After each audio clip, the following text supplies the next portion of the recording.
Good morning, everyone. My name is Megan M. Cosmiano, and now we will discuss the agrarian reform and its role in the Philippines' development. This section focuses on the story of agrarian reform in the Philippines and its significance to Philippine development.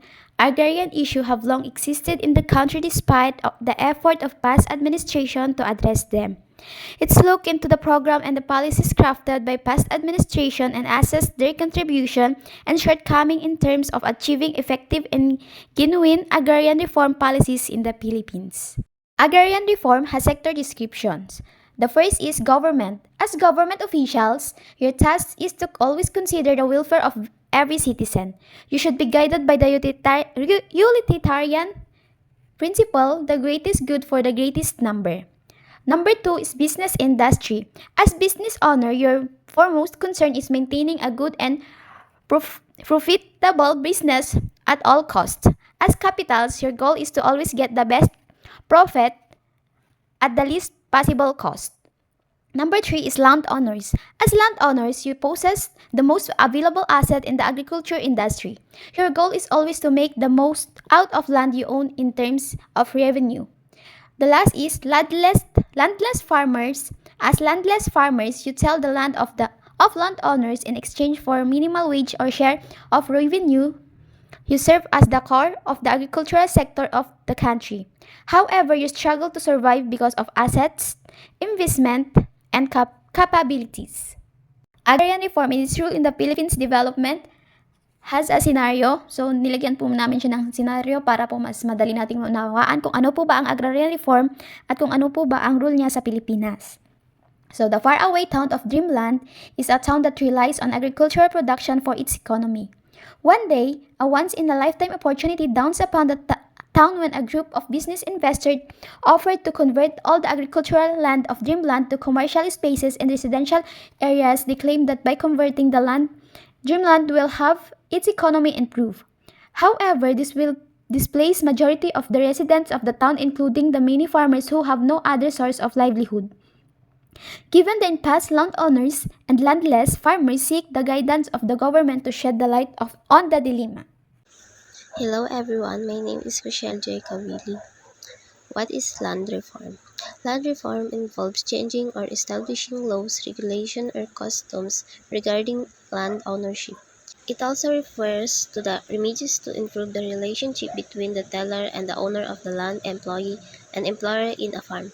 In other words, it identifies the right of the one who uses a particular agricultural land. Filipino farmers in Davao Oriental, land reform is often used interchangeably with agrarian reform, but the latter is much broader. Agrarian reform covers the restructuring of tenure and pre- and post-production support services structure in the agricultural sector. Problem and distribution of or ownership of agricultural lands in the Philippines already exists since the pre-colonial era. Prior to the Spanish colonial period, a system of land ownership already in a place wherein the two served as the principal owner of the land while the Maharlika and the Timawa were entitled to have some part of land in a certain area. People categorized as alipin slave serve as the workers of the community. Majority of yields from the land would go to the dati.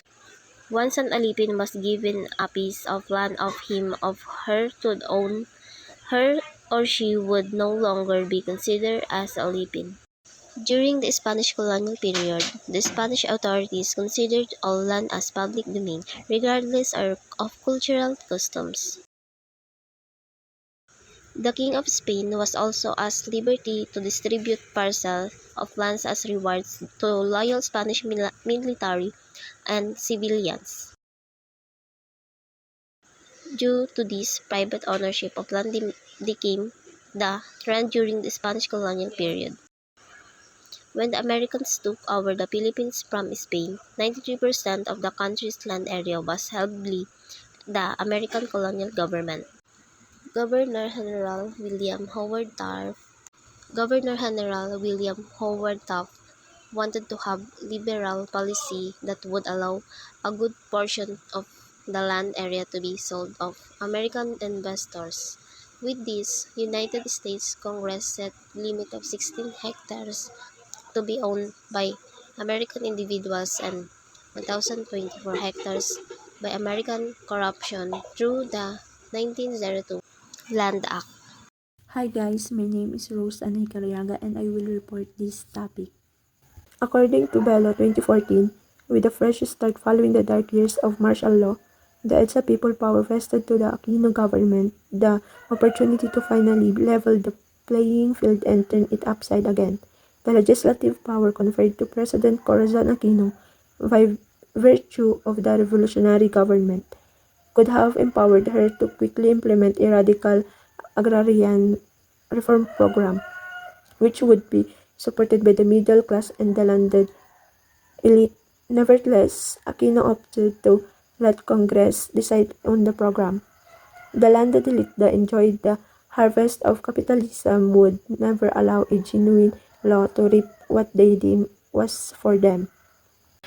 They spelled the fate of agrarian reform in the Philippines, with Congress perceived to have hastily drafted and passed a weak law to circumvent the issue. Currently, in 2018, agrarian issues continuously plague the country and the implement of a genuine agrarian reform program is still a dream for Filipino farmers. Administrations after Aquino promised to facilitate and speed up actual and redistribution of programs but to no avail. The failure of the government to establish a genuine agrarian reform program can be root to the fact that many government officials have vested interest. They themselves do not want to redistribute land to farmers because they may have connections with the landed elites. In addition, there is no inventory of the actual lands that are subjected to the distribution program. Uncontested lands are easily distributable. However, contested lands are expected to be protected by the local landed elite to ensure that these lands will not be subjected to any agrarian reform program. Ang teksto ay nagpapaliwanag kung bakit mahirap ipatupad ang reformang agraryo sa Pilipinas. Sinasabi nito ang mga opisyal ng gobyerno mismo ay ayaw magbigay ng lupa sa mga magsasaka dahil may koneksyon sila sa mga mayayamang may-ari ng lupa or landed elites. During the Japanese occupation, the Hukbalahap controlled whole areas of Luzon. Landlords who collaborated with the Japanese lost their lands to the peasants, and those who supported the Huks earned fixed rentals from land which favored tenants. To the Hukbalahap, peasants and tenants recognized abuses from landowners who did not give them enough shares. This caused many peasants to take up arms and be part of the Hukbalahap.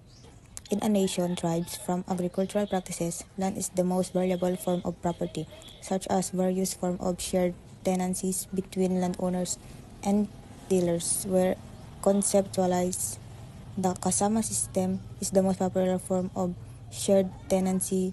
It is an informal agreement in which the landlords offered land, seeds, and the cash needed for transplanting and harvesting crops, while the tenant or the kasama offers his carabao and labor for an equal share of the yield. The martial law period saw the rise of land grabbing and awarding of concessions to Marcos cronies. Such corruption heightened the call for a genuine agrarian reform program. With the downfall of the Marcos administration, demand for agrarian reform became more pressing. When Corazon Aquino became president, the public had high hopes that effort would be made to facilitate a historic agrarian reform program. The Aquino administration was able to pass the Comprehensive Agrarian Reform Law in 1988. Heralded as the most important piece of government legislation, the law establishes the Comprehensive Agrarian Reform Program (CARP), the result of congressional haggling between lawmakers, landowners, and the advocates of land reform. Bello 2014.